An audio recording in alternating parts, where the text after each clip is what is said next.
The Celtics Talk podcast is presented by 24autogroup.com, 11 locations across New England. What's up, everybody? Off day edition of the Celtics Talk podcast. And Kayla, you don't even know what you've been brought into this room to talk about. I love a no rundown. I live for these. No, I don't, but hit me. I will not tell the podcast producers that I'm flying blind here. But so we have an off. We try to map out the game night pods, the off day pods, and so we've been doing a lot of my little videos with the players, and that I think we were partially thinking maybe there'd be a chance to be celebrating the best road record in NBA history. That did not happen. Didn't. You got spared from having to talk about that Orlando Magic game. Congratulations. You've never been so thrilled to have an extra block. Yeah, I can skip on that one. I'm good on that one. But I do want to talk to you about one of the videos we did is about when you're on the road with the Celtics, how jarring it is to go into a road location and see so many green jerseys, the way that they Kristaps Porzingis comes out and is waving to everybody. So you've been on the road a couple times now. You got to do that Detroit-Toronto swing. What were your impressions of the fact that Celtics Nation travels? I got a good story for you guys that I've never experienced until traveling with the team. So we went to Toronto and then we went to Detroit. When we on both occasions, I'll start in Toronto. We went to Toronto. There were Celtics fans, they crowd the buses, and that's kind of normal when you see NBA players come out getting ready to load the buses to go to the game. So you see all a ridiculous amount of people, fans in Toronto with their not just Sharpies out. They have posters. Tatum, Jayson, Jaylen, KP. And of course it was 70 degrees in Toronto. 70 degrees, what was even more jarring is going into Detroit. We got in at, I kid you not, maybe we took overnight, took a red eye, went straight there. We got in around 2:45, maybe between 1:30 and 2:45. It was a long drive. And in pitch black dark, I never thought I would see Jaylen Brown or Jayson Tatum or these guys with baggy eyes because I'm like, oh, wow, they're kind of just waking up on the bus. And they get off and there are people outside of the hotel. And there's about 12 of them. They're like, hey, and they're kind of whispering because they know it's 2 in the morning.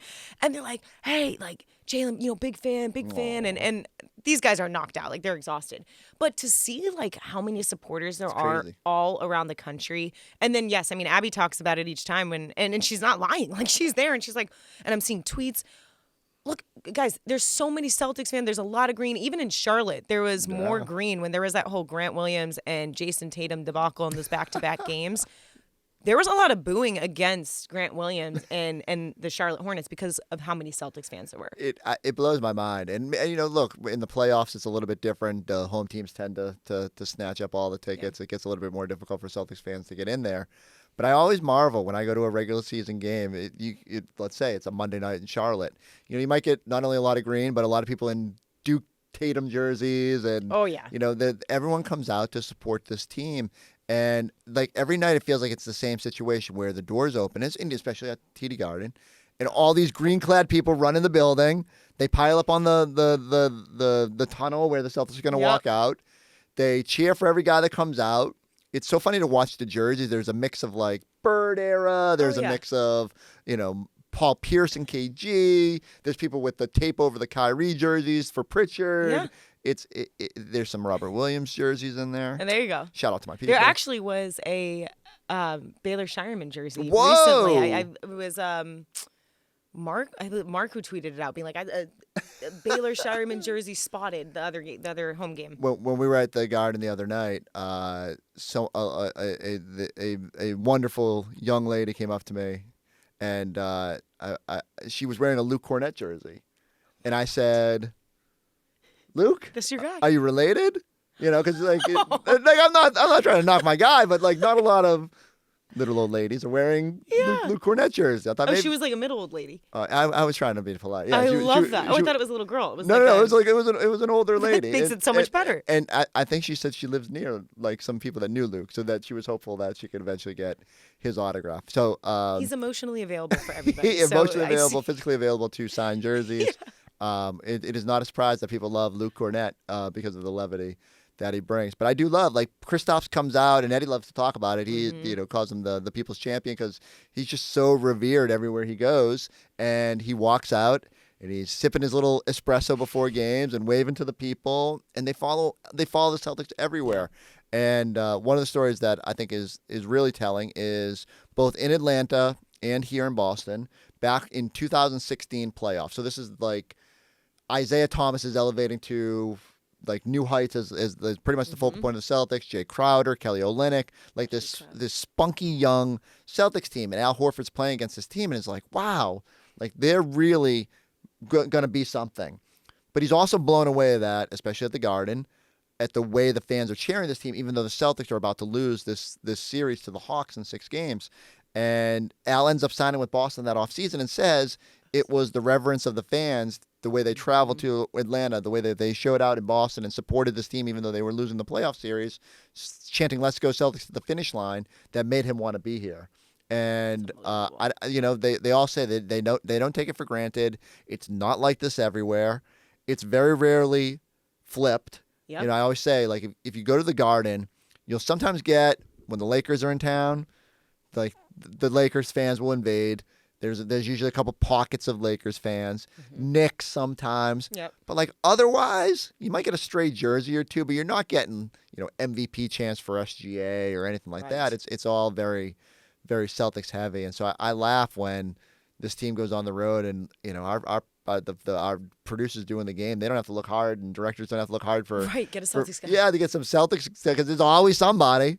And Celtics fans are just well traveled. It's awesome too because just this season, CJ McCollum. Remember that moment where he asked Tatum? I think it was like near the free throw line. He was like, "Yo, is it always like this? Is it always like this?" Right? And JT is like, "Yeah, it is always like this." And it makes playing here, going to Garden games, like it's so much fun. And it doesn't matter if it's a crap game, like a crap matchup. Like you still see, all right, let's see the rotational guys. And then you see Baylor Shireman, and I know the Orlando Magic, look, it's towards the end of the season.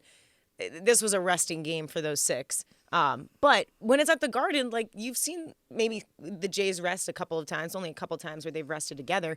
But in those scenarios, and then Baylor goes off for, however many points he did or hits back-to-back threes, and then you see Peyton and Sam.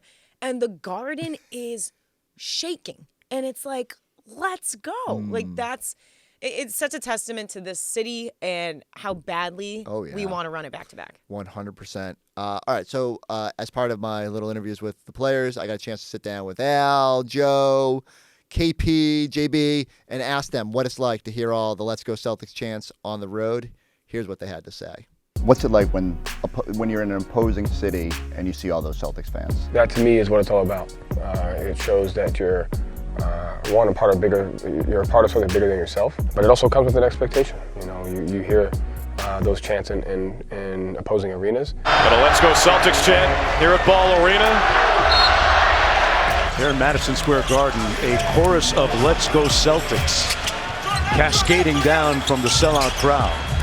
That pisses the other team off. That motivates the other team, and so you then have to take your game and your mindset to another level. And that part of it's part of what you asked about to get to, and the opportunity. Like, this is the opportunity we have, and you've got to embrace it. Our fans, they travel, they take the time, to show up to our games on the road. So we appreciate that. That gives us an extra bit of motivation, especially towards the end of the games when we get all that support, all the Let's Go Celtics chants. It's I don't know which other team has this privilege, and it helps us on the road. Helps us on the road. It's been helping us throughout the year. Yeah, there's no other organization and no other fans like the Celtics fans. Our fans taking over arenas and chanting the Let's Go Celtics and the Tatum MVPs. Plenty of New England transplants down here in Charlotte.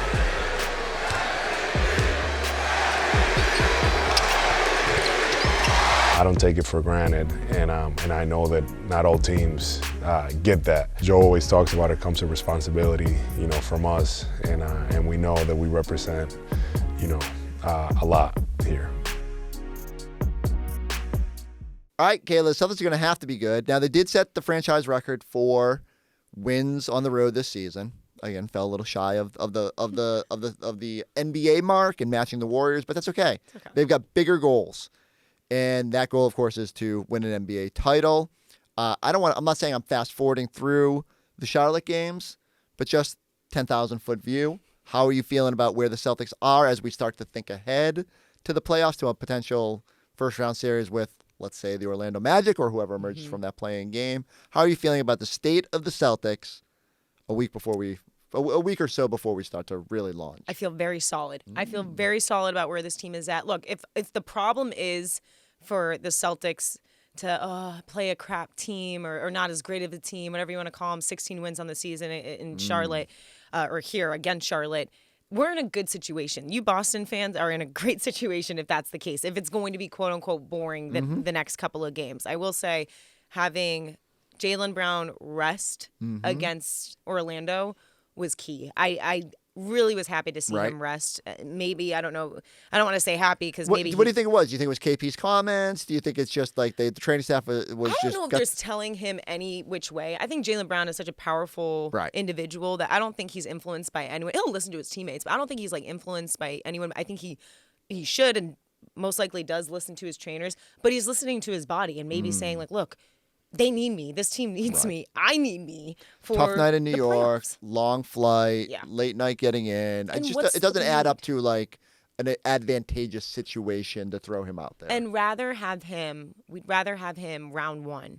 For sure. 100%. Even if he doesn't play all of round one. Rather round one than the last two games. Oh, he's playing. I will say this. If he's debating playing on game 80 against the Orlando Magic when you're shorthanded, he's going to be out there for the playoffs. Facts. The question is what percentage of Jaylen Brown will we have? And I'm hoping, man. 80, like 85. It's the biggest question going into it, right? Like we always said that health would be the main topic because the Celtics, as constituted, if they are healthy, it feels like they should win a title. It's hard, as Eddie loves to say, to envision a team beating them 4 out of 7 games when they are full, when they are engaged, when they are healthy. But the one thing that could throw a wrinkle into it, even like last season when navigating without KP, is you worry that if the depth gets eroded, as good as they are, as deep as they are, the path gets a little bit more challenging. We know how important Jaylen was last year. He's got a trophy collection of Eastern Conference Finals and Finals MVP based on how good he was out there. You're going to need him to be great in order to navigate this and get back to a championship stage. I just hope that whatever the path he decides to take, whether that's playing, it's easy to say after he sits out this one, okay, maybe he won't play in the Charlotte games. We're going to have to wait and see. It'll be the big storyline of the weekend, whether he is out there, wants to just get the 65-game threshold, or it could just be as simple as he wants 20 minutes a night just to get feeling good about where he's at. And whatever he decides, it'll dominate the conversation. How are you feeling just about this team, where they're at, 59 wins? Hopefully they can get, 61-62. But then I feel really good. Like all the numbers suggest they're legit. It's so hard because you want to. Last year they were so dominant to the finish line of the year, and they finished 14 games clear of their nearest rival. It was really easy to just be like they are set to steamroll. And this year it's weird. You got the Cavs and the Oklahoma City Thunder who are having rather historic seasons and have set a different sort of benchmark for domination. And that the Celtics have found the way second half of the year. I think the road speaks for itself. This was only this was the second loss on the second night of a back-to-back. And this doesn't even count as we're not chalking this up as like a real loss. The Detroit loss was a real loss. Yes. They lost to Toronto. Ironically, that might have been the game you were there. These are the road losses that I'll remember, but it's telling that I can rip off all the road losses since January 12th or something like that, because they've otherwise been, I think it was 17-1 before tonight, and so they've been rolling. I feel really good where they're at. I think they know. I think they've been waiting for this moment. I think you'll see them go to another gear when it matters, and some of the clunkiness for the starters will dissipate. And I think they're just ready for it. The question is whether the rest of the NBA has caught up at all. Are the Cavaliers and Oklahoma City Thunder, especially if they have home court advantage in those series, are they able to push the Celtics in a way that no team was able to do? That's where I just I hold my breath, because those teams. I'm not holding my breath saying they can't do. Absolutely not. If there's any team that can repeat and take care of business, whether it's at home or away, I bet my money on the Celtics 10 out of 10. Cavs are hard. OKC is tough, we know that. But this team just did it last year, and they know what it takes. This is the same group. Brad Stevens and company brought back these same guys to say, hey, y'all know what it's like at this moment in round 1, round 2, etc. So, we're all crossing our fingers. I will say this. All of you Talk Pod favorites and believers here that follow this guy religiously, for Chris to say that you feel good in this situation. Yeah. Gives you guys Okay. just get the popcorn out, enjoy it a little, and then you can sit on the edge of your seat. I probably err on the side of like skepticism, but I do think, we all do. I try to take a step back, and it's easy when you have bumps in the road to be, oh wow, is there an issue or whatever? Like this. First off, that Orlando game, no bump in the road. It is what it is. But I do feel like Jaylen's health is the only thing that will hover over it, and that'll be a question they have to answer.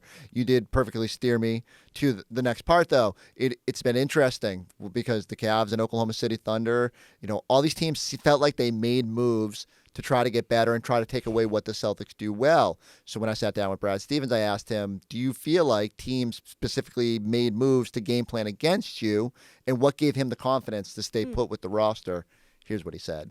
You just don't want to give away opportunities when you have them. And this was a golden one, and these guys took advantage of it. You wanted to give this group every opportunity after what they did last year to have a crack at another one. Why was that important to you? You have to assess your team at the end of every year, and there are all kinds of factors, right? But if you can look at your team and you're able to bring back a team that is highly successful with as elite of character on and off the court as I've been around, no brainer. Do you feel like teams have built their rosters with the idea of trying to take away some of what you guys do well? I don't think this is specific to us. I don't think we should make that bigger than what it is, and that is every team's always watching the last 4 teams play in late May and into June, and they're deciding how they want to build their roster to combat those teams. I mean, that's every year. Everybody in this very competitive league is trying to get better all the time, and you're also doing it from our standpoint with who you think the up-and-coming teams are, who are some of the younger guys that look like they're going to mesh and mold into those championship teams as you think not only next couple years, but down the line. Are you ready to enter the realm of affordable luxury? Drew Carter here at 24 Infinity of Plymouth, your go-to destination for affordable luxury. Right now, lease a new Infinity QX60 Lux for just $569 a month, or lease a new QX80 Sensory for $1099 a month. Ready to trade and upgrade? You'll get top dollar for your trade. Visit 24 Infinity of Plymouth at 151 Samoset Street and online at 24infinityofplymouth.com. It's interesting, Kayla. The notion is always that you can't get complacent in the NBA. You can't just stay the same because the league is too quick. It changes, it evolves. You have to stay one step ahead. You can even say Celtics go to the 22 finals. Then they probably should have been in the 23 finals, but Jayson Tatum twists his ankle in Game 7 against the Miami Heat. And the Celtics could have just said, okay, let's run it back and try to get back to that stage. But they instead made the big moves to get Drew Holiday and to get Kristaps Porzingis, sending out Rob Williams and Marcus Smart. I'm so sorry. I'm not here to talk we're about not sorry, past. but this was a great move. But, even in that moment, it was like, wow, they're not content to just run it back and wait for the result to change. They knew they had to be proactive. So it's a little bit jarring for Brad to come into this season and just say, okay, we'll tinker on the fringes a little bit. O'Shea Brissett elects not to come back. They do lose Svi Mykhailiuk to a new contract. And they bring in essentially Baylor Shireman.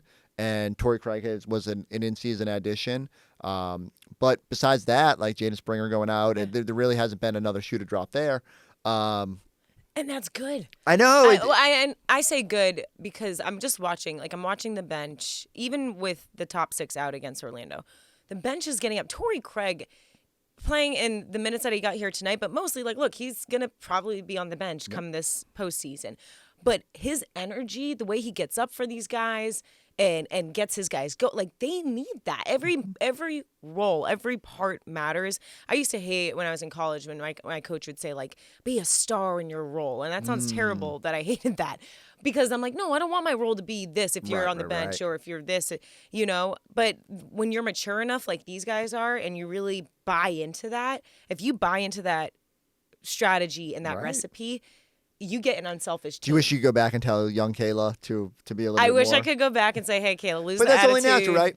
It takes young players time to recognize that. Peyton Pritchard, does he think he could be a starter in the NBA? Absolutely. but he understands too that his role, which has grown in recent years, is now to be 6th, 7th man. Yeah. He's going to be The spark rewarded off the with a big bench. sparkly trophy for it, and he's been great. And the Celtics are great because him and Luke and Sam understand what their role in this dynamic is, and everyone plays their part. And even Drew and Al understanding that at veteran ages they've been rolled back a little bit. Everyone gets what they bring to the table, and the Celtics are thriving because of it. Do you think and I know we just listened to it with, Cleveland and making their moves DeAndre Hunter. to get Hunter, right, and OKC being as strong as they are, do you think with all the rosters put up backs against the wall against the Celtics, it still doesn't amount to what Brad Stevens did with the Celtics group? Yeah, I always say, like, what I think people lose sight of, it's easy to say, oh, wow, the Thunder and Cavaliers have been so good this season. But did they close what we perceive as the gap between the Celtics and the rest of the league last season? And it's not just that gap trying to be closed, but the fact that the Celtics, Jayson and Jaylen get better every single year. That Kristaps and Drew are more comfortable. That Al somehow goes in some reverse time machine and continues to play well. That the bench got decidedly better. Like, you can't tell me that, as good as the bench was last season, that Peyton as 6th man and Sam and Luke are not better than what we saw a year ago. And so I just feel like the Celtics, not only did they might have stayed here, but they got a little bit better. Inclined. And the rest of the league was down here, and they might have gotten a little bit better, but I don't know if they got close enough to unseat the Celtics. And so I would agree with that. I just feel like the Celtics are in a really good spot. And I think I told you this last time. I always get worried because I've never been in a situation where I've been presumptuous about the team having this much success and being what feels like a prohibitive favorite to win the title. But when you watch it up close and when you think about how it plays out, I just don't see how it plays out any other way besides the fact that injuries rear their ugly head, which is always something that just invariably affects the postseason quest. And yet the Celtics were even able to navigate that last year when they didn't have Kristaps for long stretches. So I'm really, the fact that they've played so many different lineups, so many different ways, they can go double big, they can go single big. Yeah, seriously. But the main reason I'm bullish, because Jayson Tatum continues to be amazing, and Jaylen Brown, when healthy, has been phenomenal. And those guys just continue to bring it. So until someone shows that they've closed that gap, I'm just going to continue to believe that the Celtics are winning it all. As you should. And that should give you the most confidence and gives any Celtics fans the most confidence because it is true. It's factual. What do we say? You lie, I lie, but the stats don't lie. And when you go to the TD Garden to home games, or if you decide to travel like a ton of you guys from Celtics Nation do, you see up front, this team is so deep. And the way Joe orchestrates and plays Tetris with all the different pieces in rotations. Think Joe's a Tetris guy? I wouldn't be surprised. This guy, I don't put anything I think past. Brad's a Tetris guy. Yeah. No, Brad, what's his game? He loves Miss Pac-Man, Thank but I'm a big No. Tetris guy. I should challenge him to a Tetris battle more than I should challenge him to a Miss Love Pac-Man. Tetris. For me, it's Tetris, and if you ever in an arcade and you see Burger Time, have you ever played Burger Time? No, you're too young. It's I'm telling you, it's one of my favorite games. We need a vote for Burger Time. I'm telling you, Listeners, if go do you're that. out there, and I like Brad Stevens. I am not bullish on anything in life. Like, I will not challenge you and tell you I'm better than you at this or this. I will destroy every single person in Burger Time. In Burger Time? In Burger Time. It was I've never seen so much confidence from you I'm ever in telling my you, life. the same way. This was going to be sneaking. My thing with Brad was going to be, I will accept his challenge to play Miss Pac-Man. He would destroy me. But then I'd be like, now we're going to play Burger Time, and we're going to take the aggregate, the average score from both games. And I think I would outscore him so handily in Burger Time that it would make up for my deficiencies in the Pac-Man game. We're doing this. I don't know. We're Yeah, going to do it old school style. We're going to get two of the standing Right, arcades. You right. both have to stand up there. He has to play Pac-Man. I have them You at the both can house, so I switch. can bring them. That's outrageous. That is outrageous. I haven't issued a formal challenge. I did tell Brad of my intentions to try to get on his level in Miss Pac-Man. He laughed me out of the building. And I said, well, and I think I essentially threw out like an informal challenge, and he was like, "You're not on my level." And he said it with the utmost confidence. This man was like, he didn't hesitate. Sometimes he thinks and processes. The same level of swagger that I am unfurling here with Burger Time, he put back on me in Miss Pac-Man. So eventually there will be maybe in the afterglow of winning a 19th banner, I can get Brad to downshift temporarily and accept my 80s arcade challenge. And that is brilliant. yeah. You guys have to play both. You switch, and then you have we to. take the I don't know how combined scores. You math. No weighted people. average, just because like my only hope is that my burger time score is so It's like good. a net rating to see, Yeah. you know, between you two. Offense and defense. There you go. Yeah. What burger time is it? Burger time. I'll show it to you. You're a little. I think his name is Peter. No, maybe I don't know. And the chef goes up and you gotta knock down the burger and it drops and it can smash the eggs and the pepper. This is gonna sound really. It's like a super old game. You know why Joe Mazzulla? I just thought about it. Why he wouldn't. I was gonna say, how do we even get here? I'm I sorry. remember Tetris. I said that's Tetris with the rotational players. But real quick on this Tetris thing, you know why Joe Mazzulla wouldn't like Tetris? He'd be like, no, F that. It's too many colors. Like, what the F? It's just so many colors. Like, why do you need all these one colors? He has oh God, I have so many Joe stories. It's amazing. We're gonna save it for another podcast. I'll save it. We're gonna leave you today as we as after gushing about the Celtics and their title chances, and to bring Brad Stevens back into the conversation. The last little thing here is Brad Stevens telling you the progress that both Jayson and Jaylen have made this season, and why they are elite superstars in this league. After that plays, I need you all, or before it ends, go like, go subscribe, go check us out on the YouTube page. We're gonna be here post game against the Hornets. Kayla, we got post up on like midnight on Friday night. Come hang out at the after party, then come do the after party at the podcast. Take us to the club with you. We'll catch you next time on the Celtics Talk podcast. Jayson seems to have elevated, every year. Jayson's been special from day one, and so you kind of saw that. I think the strength that he's put on in the last few years has been really beneficial, not only in finishing or holding his spot. He doesn't get knocked off his spot like he did maybe in his early years. And then also defensively in his ability to play, anyone from the point guard to the center. A lot of times in this day and age, you're not getting posted by centers, so you can be a little bit more creative defensively, but you still have to block them out. And you still have to engage physically down in the paint, and he does a great job of that. He's really improved his game. Obviously, then the experience that you go through of being double teamed, seeing different coverages, you get to the point where you're 27 years old and you've pretty much seen it all. And you can see that he plays the game, and we always like to say that he plays the game unconsciously competent. He doesn't need to think about it. He sees it, he makes the right read, and he's just gotten better and better and better.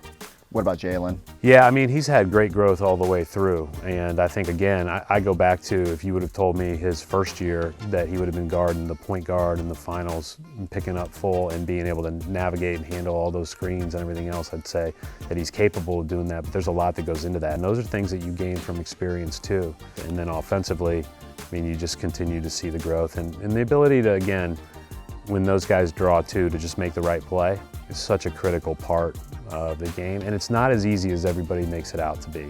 There's different ways that they have to get used to reading all this when you're the guy. The amount of coverages that they see and the reads they have to make are different than everyone else sees because they're not guarded that way.